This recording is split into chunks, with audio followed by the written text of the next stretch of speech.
Assalamualaikum, halo guys, jumpa lagi bersama Alif. Nah, hari ini Alif lagi mengikuti Splendid Show ya SD Islam Al Azhar Kairo Banda Aceh.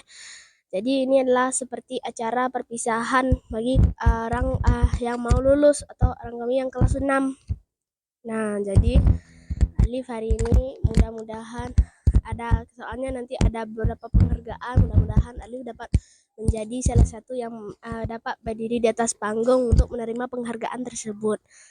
Nah, sekian update Alif hari ini. Mudah-mudahan doain ya guys, mudah-mudahan Alif nanti ada mendapatkan salah satu dari beberapa penghargaan tersebut. Amin. Sekian videonya. Alif mau duduk dulu bareng teman-teman. Assalamualaikum warahmatullahi wabarakatuh. Sudah.